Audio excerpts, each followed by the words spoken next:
द्रव्य संग्रह की कक्षा में अपन 14 गाथाएं पढ़ चुके हैं।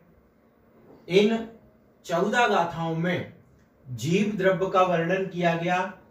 जीव द्रव्य के जो विशेष 9 गुण हैं, जिनमें जीवो वोग मऊ अमुत्तिकत्ता सदेह परमाणु भूता संसारत्थो सिद्धो सो विश्व सो डगई, इस तरह की गाथा के माध्यम से 9 गुण बताए गए थे और हमने व्यवहार और निश्चय दोनों दृष्टियों से उन 9 गुणों को समझा है।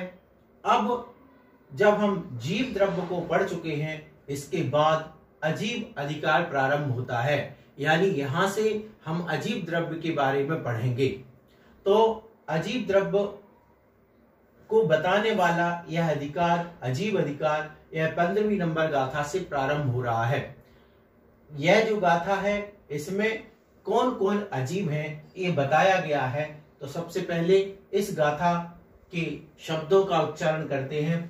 अजीवो पुण्रेओ पुग्गल धम्मो अधम्म आयासम कालो पुग्गल मुत्तो, पुग्गल मुत्तो यहां पर रुक सकते, पुग्गल मुत्तो रुवादी, रुवादी गुणो अमुत्ति से साधु।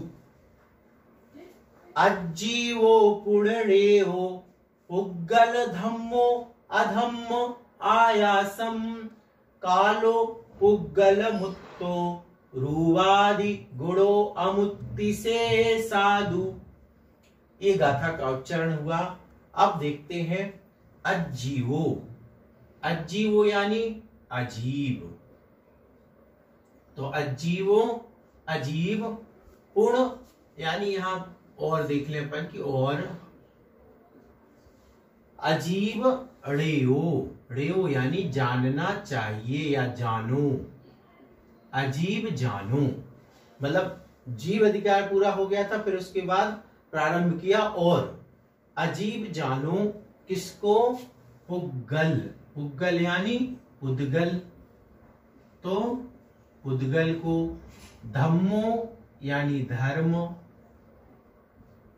फिर अधम्म यानी अधर्म, और आयासम यानी आकाश।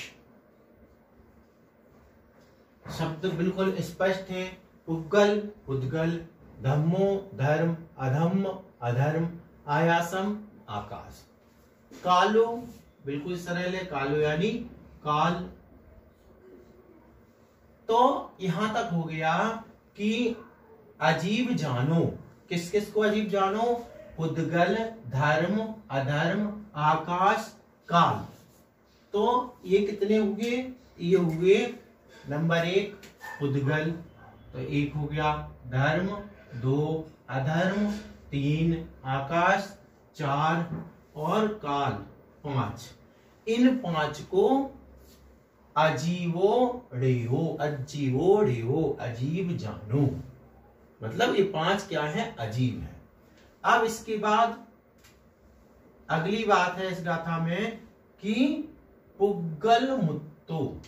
पुग्गल यानी पुद्गल, तो पुद्गल, मुत्तो यानी मूर्तिक है।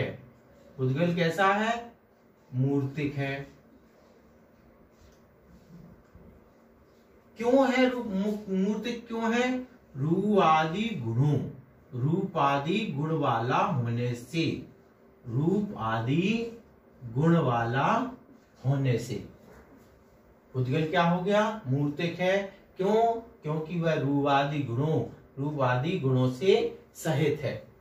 फिर अमुत्ति, अमूर्तिक, अमुत्ति यानी अमूर्तिक, अमूर्तिक है। कौन? से साधु, शेष, शेष दू यानी तो, शेष तो बाकी जो बचे हुए हैं वे कैसे हैं? अमूर्तिक हैं।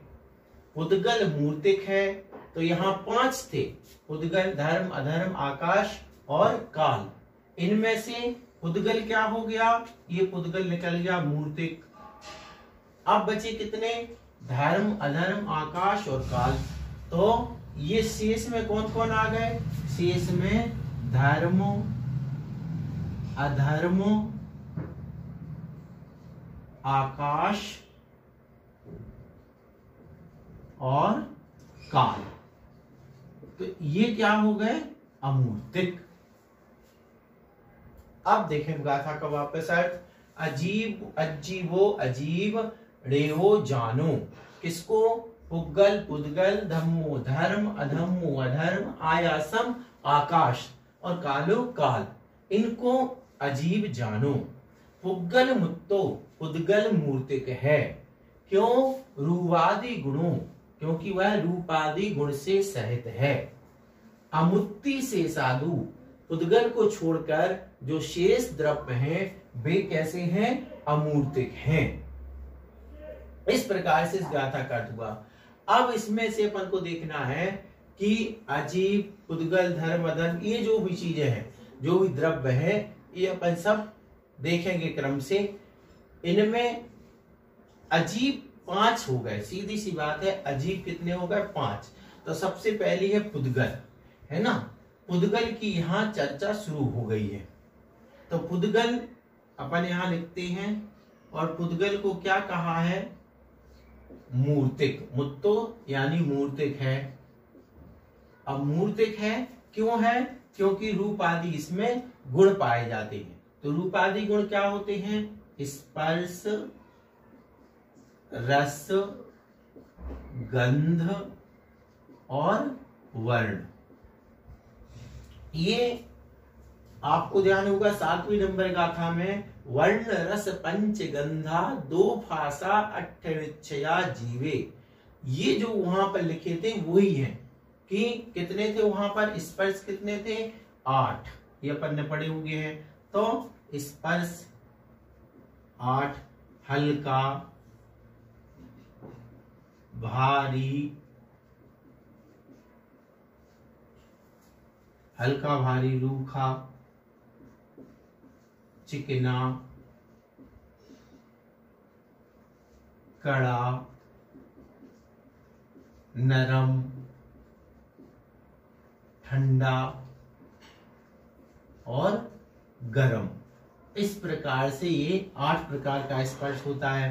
5 रस होते, 2 गंध होती, 5 वर्ण होते हैं। ये मिला करके जो पहली गाथा से आप देख सकते हैं, 7वें नंबर की जो गाथा थी वर्ण रस पंचगंधा वाली, उसमें से ये सारे वहां पर अपन ने पढ़े हुए हैं।